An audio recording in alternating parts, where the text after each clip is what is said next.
Ever wish you could just like get leadership advice straight from the source, like way back in time? Oh, yeah.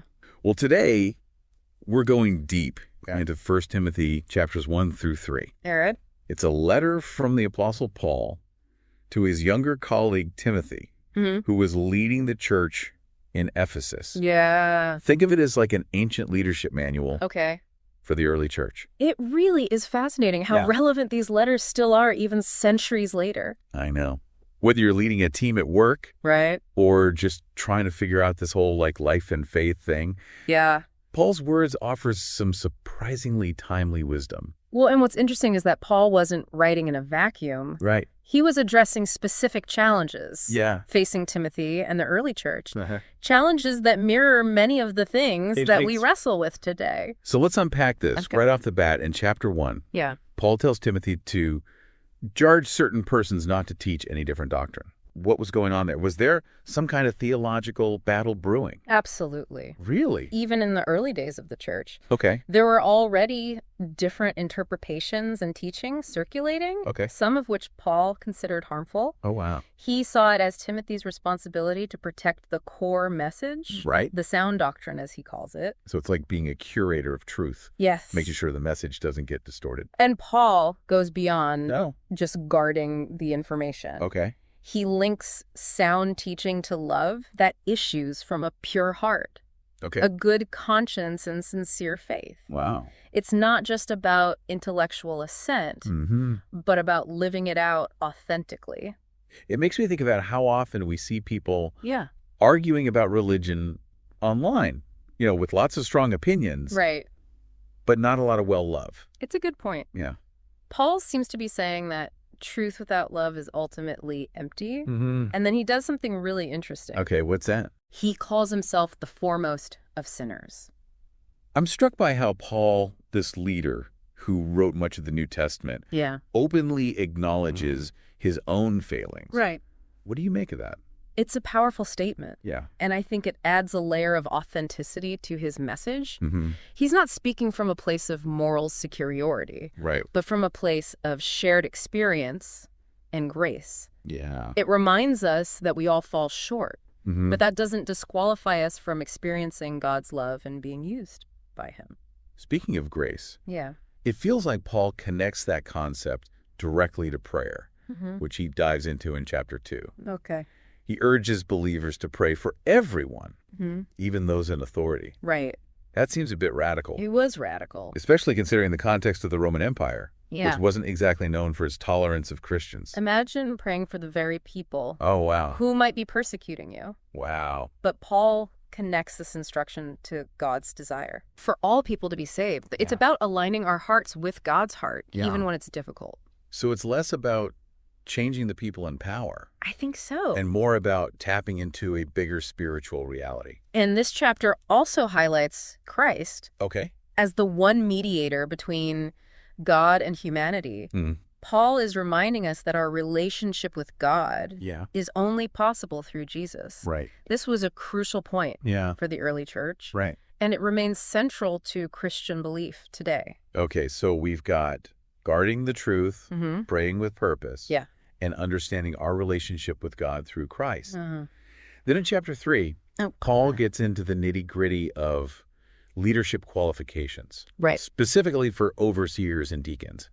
One quality that stood out to me was not a lover of money. Oh, yeah.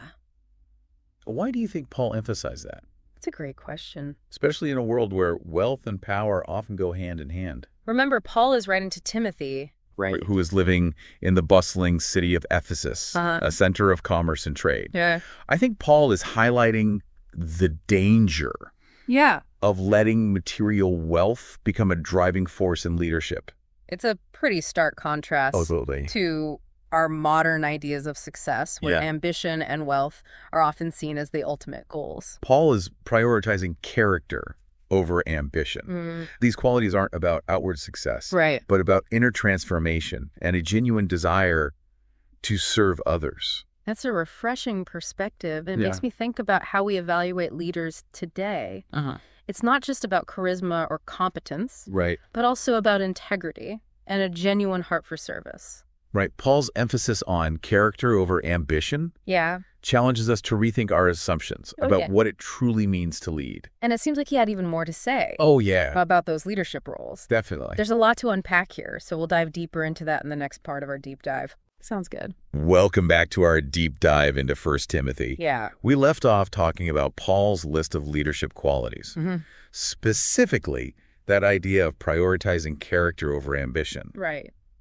I have to admit, I'm still processing that not a lover of money bit. Yeah.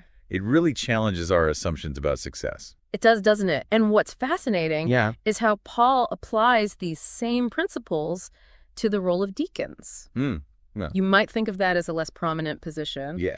But they were crucial to the functioning of the early church. So were the expectations for deacons similar to those for overseers? Very much so. Yeah. Paul uses strikingly similar language. Oh, really? He emphasizes dignity, a clear conscience, and being tested and found blameless. It sounds like leadership wasn't something you just decided to do back then. Exactly. There was a process of discernment involved. This wasn't about ticking boxes on a resume. Right. It suggests a community-driven process. Okay. Where individuals were evaluated for their character and commitment. It raises the question, how do we discern those qualities today? Right. Do we rush to fill positions, or do we really take the time to assess someone's readiness to lead? That's such a good point. Yeah. And it's not just about finding perfect people. Right. Because let's face it, none of us are perfect. Of course. It's about looking for individuals who are committed to growth and service. Yes. And those who are open to being shaped and tested by the community. Okay. There's another detail that really resonated with me. Okay, what's that? Paul's emphasis on managing one's household well. At first glance, that might seem a bit outdated. True. I mean, not all of us are running large households in the same way people did back then. But I think the principle transcends the literal context. Okay. Paul is essentially saying that you need to be able to manage your own life effectively before you can be entrusted with leading others. Oh, I see. Think about it. How often do we see leaders who excel professionally, but struggle in their personal lives? It's a good reminder that leadership isn't just about outward appearances or accomplishments, but about integrity in every area of life.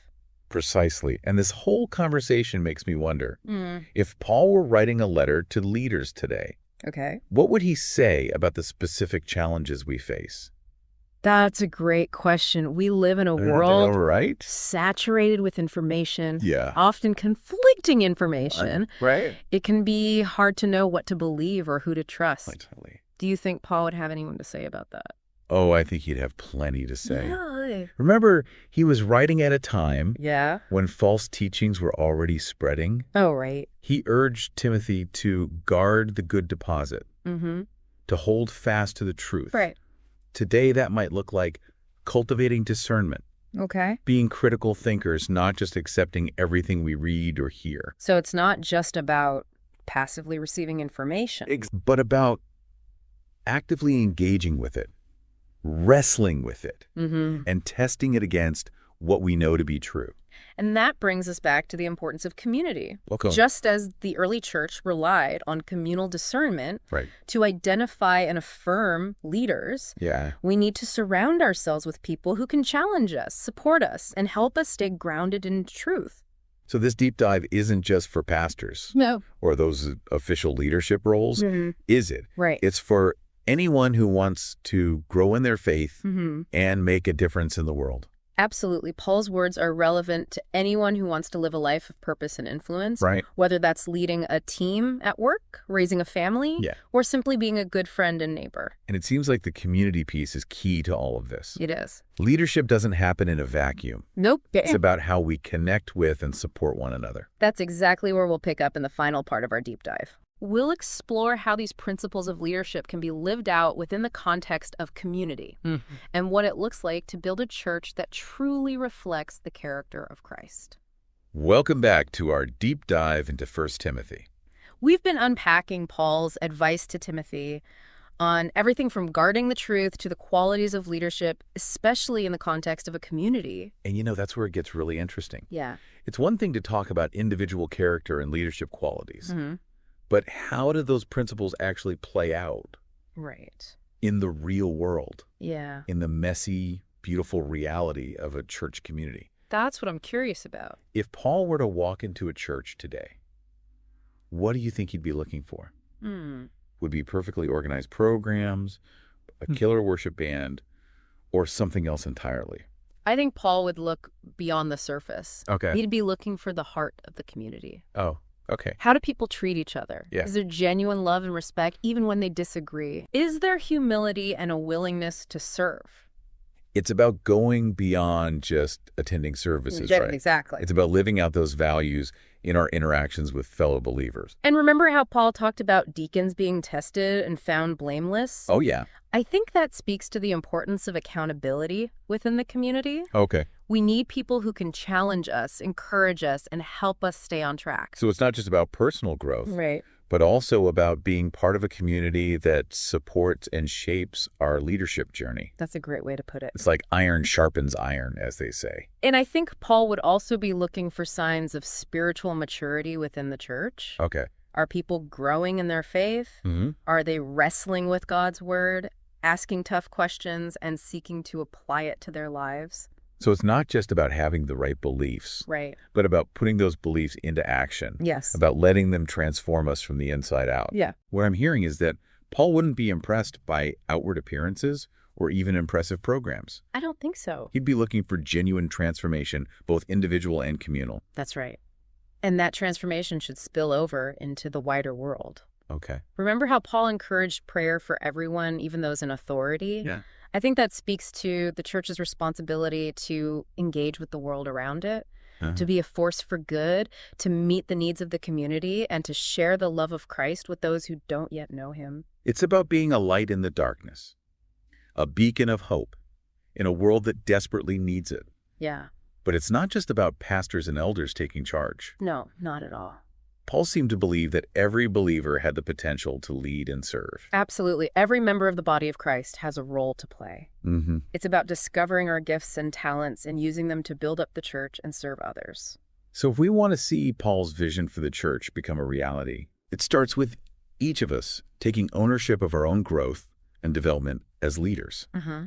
Even if we don't hold a formal position. Yeah. We need to cultivate those qualities of character, integrity, and service in our everyday lives. And we need to be intentional about building relationships with other believers, right? Supporting one another and encouraging each other to live out these principles. Mm-hmm. It's about being a community that reflects the character of Christ. Yeah. A community that is marked by love, humility, and service. As we wrap up our deep dive into 1 Timothy, I think the key takeaway is this. Leadership isn't just about a select few. Right. It's a calling for all of us. Yeah. No matter where we find ourselves. Exactly. It's about being people of integrity, people of service, and people who are passionate about sharing the love of Christ with the world. And if we can do that, if we can truly embody these principles, then we can be confident that we're building a church that honors God and makes a difference in the world. Mm-hmm. Remember, it all starts with each of us taking a step, no matter how small. So as you go about your week, ask yourself, how can you be a leader in your own sphere of influence? Yeah. How can you live out these principles of character, integrity, and service in your everyday life? Because the world needs more leaders like Timothy. And that leadership begins right here, right now with each one of us.